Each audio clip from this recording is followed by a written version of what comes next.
Greetings, friends. It's an honor once again to welcome you back to Rick's Garage. I have my niece's grand caravan back in the garage today. If you recall, about a week ago I posted a video on how to replace the thermostat on this vehicle. And at that time, when I disconnected the hoses, I found the vehicle was void of coolant, so obviously she was losing coolant somewhere along the line. Now, I did not have my Stant radiator pressure tester available to me. I had had this tool for about 30 years and it finally let go. So I had no way to pressurize the system to check for leaks. I thought possibly she might have needed a new radiator cap because the radiator cap looked kind of bad, but after driving the car for a few days, it was still leaking fluid. So anyway, that's why it's back in here. We're going to find the leak. This is the case that my old Stant cooling system pressure tester came in, and the main part of it that pumps up the thing finally broke after 30 years. So I've still got some parts to it to save in case I need it for my new one.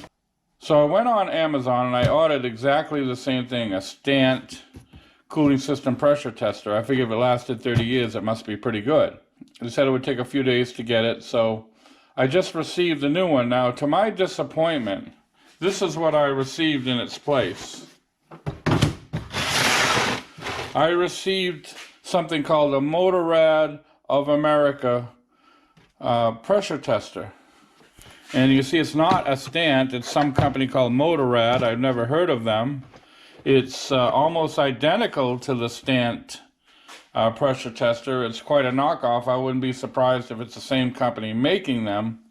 But I'm a little disappointed. I've never had a problem ordering things from Amazon before. Usually you get what you order. And in this case, they did not send me the Stant pressure tester. They sent me some facsimile called Motorrad, which I have never heard of.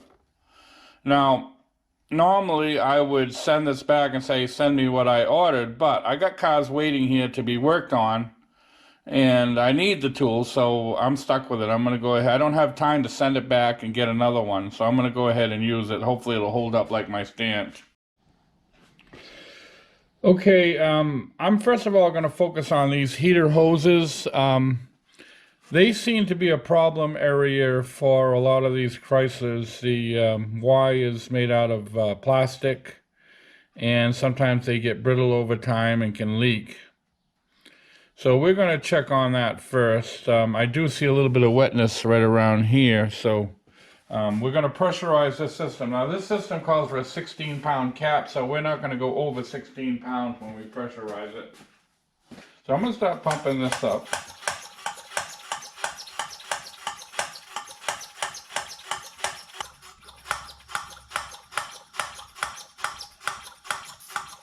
We don't want to go so high that we actually cause a leak, but I'm going to bring it up to about 10 pounds and see where we're at.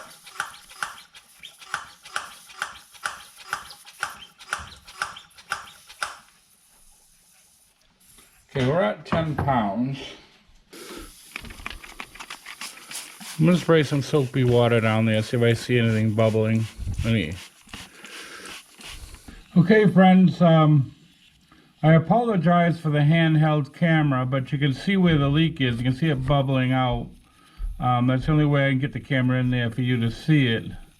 What's leaking is this Y-type heater hose.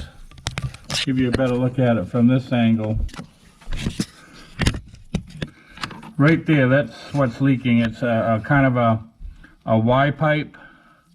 So that's what we've got to replace. You can see it bubbling all over the place there. So that's a neat little trick.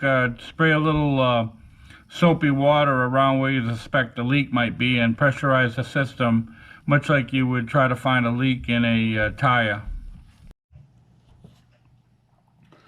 Okay, friends, this is going to be more than a little bit difficult to film this. I'll try to do the best I can. These hoses are tucked way up in there. The first clamp we're going to try to undo is right in here. And what I'm going to do is a little trick I've learned over the years is I'm going to spray a little WD-40 on it. Now, The reason for that is sometimes these rubber hoses get expanded over time, and it's difficult to open the clamp enough to slip it over the hose. So by having a little lubrication on it, makes it easier to slip the clamp off once you get it expanded. Okay, I'm going to use my little cable hose clamp tool, and I'm going to try to get it on that thing. Probably going to block your view pretty good. You can see what a pain this is.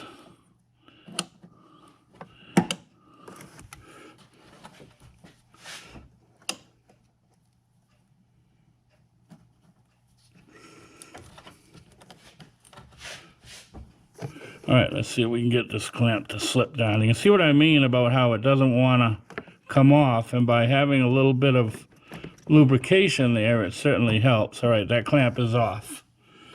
We can release that. So now we've got the fun part of trying to get that hose that's been baked onto that pipe for several years off. And that's going to be fun. Okay, friends, I have here an X-Acto knife, and we're going to try to cut this a little bit.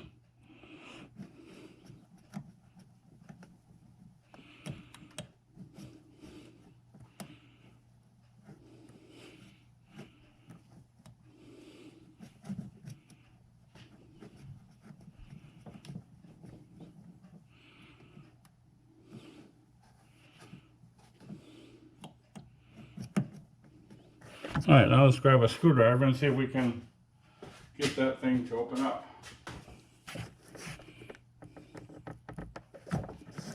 Yep, it should come off of there now without too much trouble.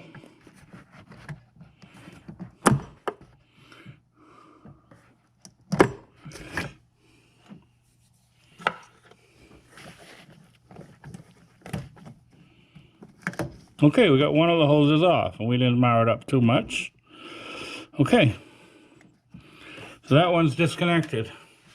Okay, friends, I'm not going to be able to get a good camera angle to show you how I disconnect the other hose. It goes to the heater hose, and it's tucked up under the cowl. So I'm going to go ahead and do that off camera, and I'll come back when I get that out. Okay, friends, as you can see, I got the old part out on the bench. As you saw on the first side, I wound up slicing the pipe after I got the clamp out of the way, and I did the same thing on the part that was under the cowling. And this quick disconnect and connect is a real pain in the neck. Okay, friends, I've got the two hoses here. This is the old hose, this is the new hose. You don't have to be too fussy with disconnecting this because you're going to be replacing it anyway. And one of the problems you're going to have is getting this quick connect coupling out. How it's supposed to work is there's a special tool, and you slip the special tool over the end of the coupling, and it compresses it and allows you to slip the part out. Now, if you don't have this tool, it's not a big deal because you're going to throw this part away anyway. So what you do is you disconnect your two hoses first. Like I showed you in the video, I split the ends to make it easier to get them out because these are being thrown away. And so the part that you can get to, you clip the retainer off. Let me show you on the new one because I've already clipped it. You clip it here and you clip it there. And then with the hoses off, you can flip it around and get to the other side and clip the other side, and then the thing will pull right out. So you don't have to fret over trying to get that disconnected. Now what I'm going to use to make this hose go on a little easier is Sil-Glide. The reason I'm using silicone is it's not going to counteract with the hose. If you were to use a petroleum-based product, it would interact with the hose, kind of eat into the hose a little bit, and it would make it almost impossible to get off. And over time it may cause the hose to leak. I don't know for sure about that. But anyway, we're putting a little Sil-Glide on these components. Just a little bit around this O-ring here to make that easier to slide on. Okay, so with the sill glide in place, we are ready to go ahead and try to install this hose. Now I'm not going to actually show the installation.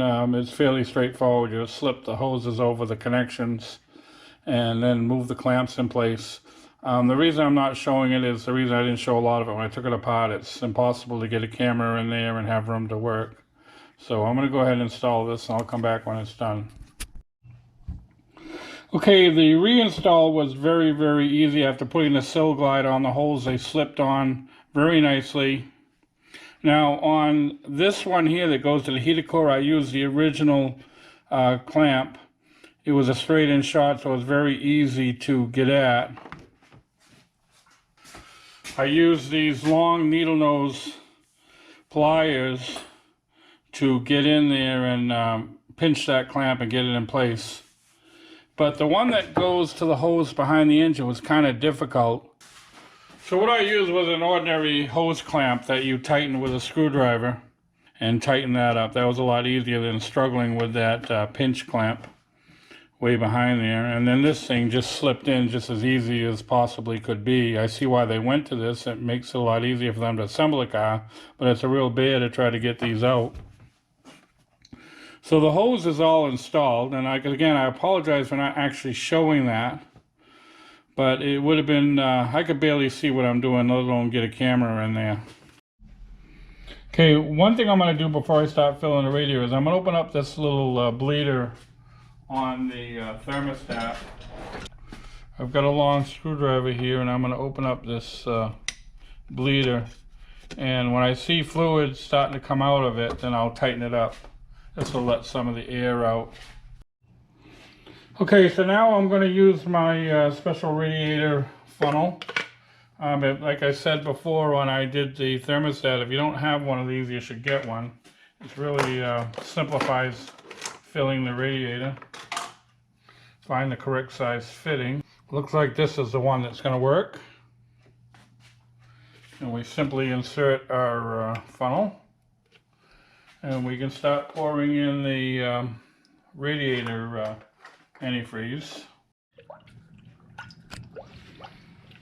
Okay, we're pouring in the fluid. And I've opened that bleeder nut down there. And as soon as I see fluid coming out of that bleeder nut, I'm going to retighten it, and I see fluid coming out of it right now. So I'm going to go down there and retighten that bleeder nut. There we go, that's tight. Okay.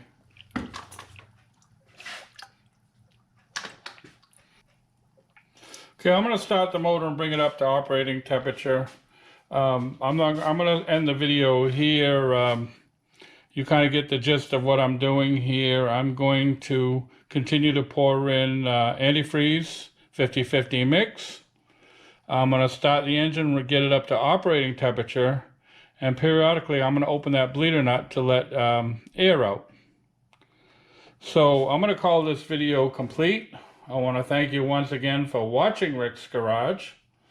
Before I go, I'll post 2 videos to your left that I hope you find of interest, and to your right I'll post a picture of my avatar in the form of my trusty German Shepherd. By all means, feel free to click on that should you wish to subscribe. So I want to thank you very much for watching, and we hope to see you all again very, very soon.